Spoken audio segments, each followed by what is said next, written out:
So we're just gonna start with the basics. Like, Yes. what is your name? Bruce Alfred George Wells. And where are you from? I was born at a very early age in Leicester, England. I got to tell you what happened to me. When I left school when I was 15 years old, and I went and got a job working in a factory. I then went to work in a grocery store and became the assistant manager. When I was 17, I joined the Royal Air Force. I was in the Royal Air Force for 3 years. And then after I came back, my mother and dad, brother and sister had all left for the United States. They left earlier while I was in the military, and my girlfriend got married to somebody else, so she jilted me. So when I came back, I had nowhere to live. So I went back to my old girlfriend's house and said to her mother and father, I have nowhere to live. And they said, you do.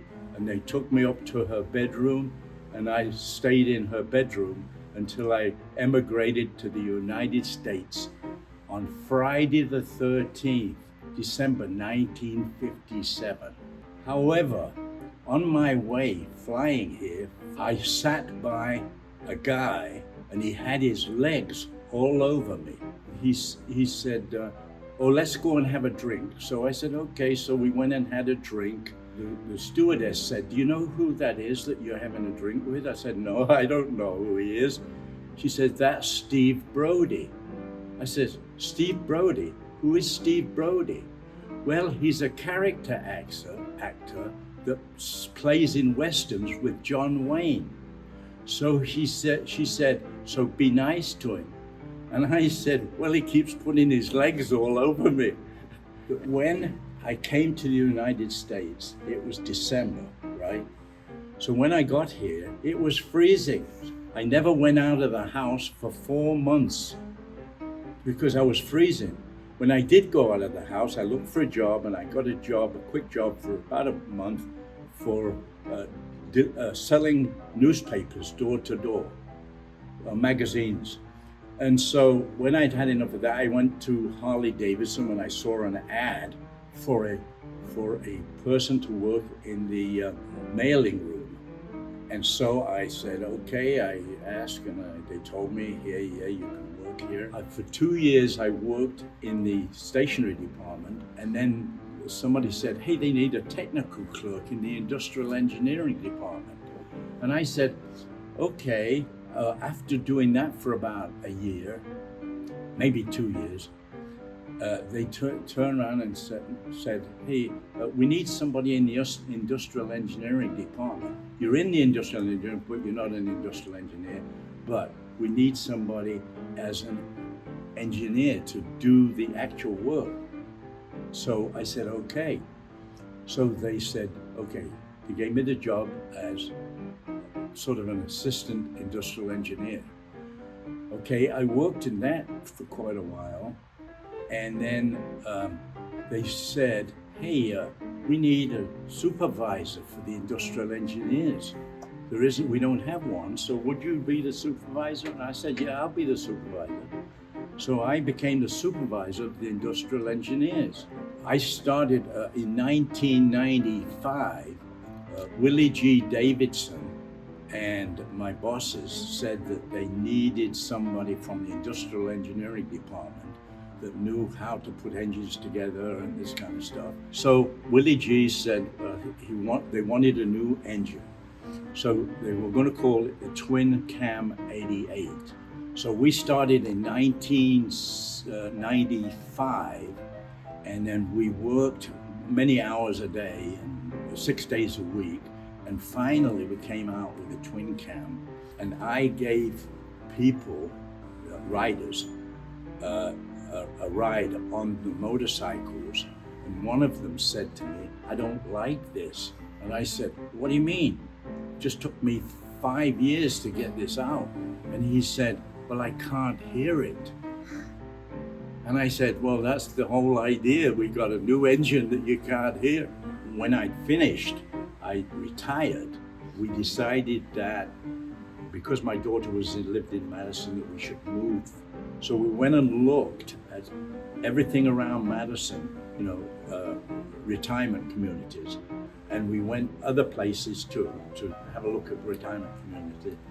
And then we came back to Marquardt and asked them what their deal was. And it seemed to be a lot better than anything else we could have found. My wife likes it because everything is close. We don't have to do a lot of walking around and doing anything, but I can always have my car pretty close to be able to go and do what I like best, is playing music. Okay, the story about music with me is my mother looked at me and said, Bruce, you're gonna be my last child.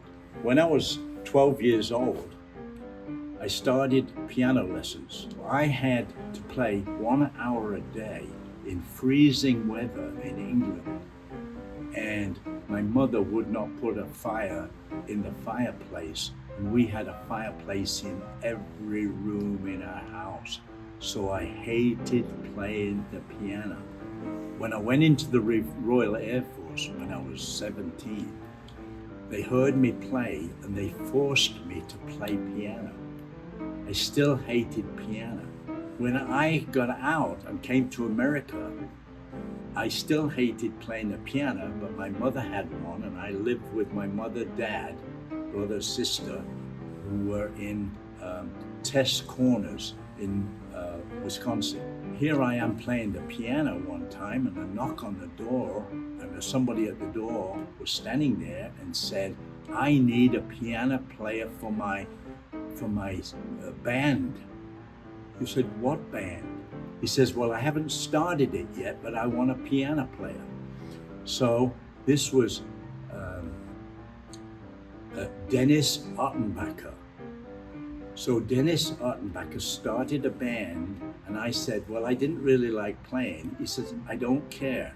As long as you make it look like you're playing, but make sure you're doing this. So I said, okay. And I went, and then I came in love with playing the piano in the rock and roll band, which was called the Denny King and the Darnells. So we were known as the Darnells. So we played in a place at Muskego Beach Ballroom. And we were in a union presentation that time, and there was 5 bands. 4 bands played umpire music. We were the only ones that played rock and roll. The umpire music was played, so the 4 bands played ahead of us, and not one person was on the floor dancing or doing anything.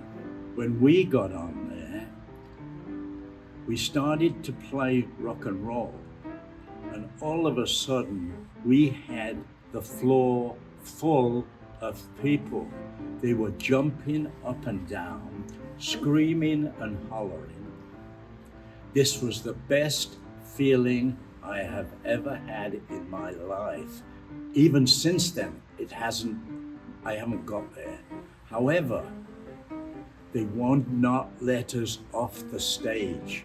We played, instead of the 2 songs that we're supposed to play, we played 5 rock and roll songs. Finally, the owner of the place came over and said, we're gonna have to close the doors, so you're gonna have to stop. So we stopped, and that was the best night of me playing ever. I've had some good ones. I've been in Vegas. I've been all over the country. When I was in Chicago, I went on a blues tour, and I went to the band that was in this place that were in the blues tour, and I said, man, I really love the way you guys play. And they said, thank you, thank you. And I said, I'd love to be able to play with you. And they said, play with us, what do you do? I said, I play harmonica. They said, you play harmonica? I said, yeah. He says, do you know juke? I said, J-U-K-E? He said, yes. I said, yeah, I know how to play juke. He said, okay. So he said, we'll start out and then you come in. They started out, I came in, I looked over and the guy that was leading the band was crying. And after we finished, I went over to him and said, was I okay? Did I do okay? I thought maybe I did wrong because you were crying. And he said, I used to back up Junior Wells and it brought back so many memories. And I said, oh, thanks, thank goodness. In Arizona, I used to have jam sessions. I used to have about 21 people doing jam sessions. I would help set it up and we would pass the mic around or somebody would get up and play at the mic. And I enjoyed that so much that I've been trying to do that for Watertown for the last 4 weeks. And I haven't got it started yet. Really amazing. Look at it. I couldn't believe it. Look at them all. 1,225.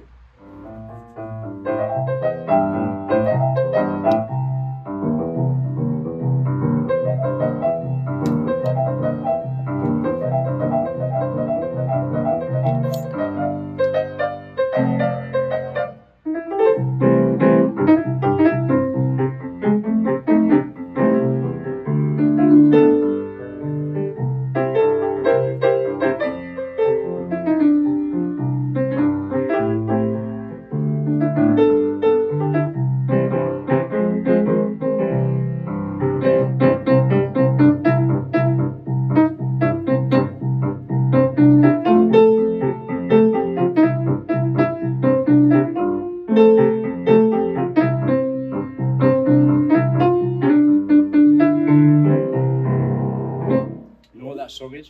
Every kid I play for on my harmonica I play, it's the first thing that they ever, their eyes wide open, because most kids have been whistled to, sung to, played to.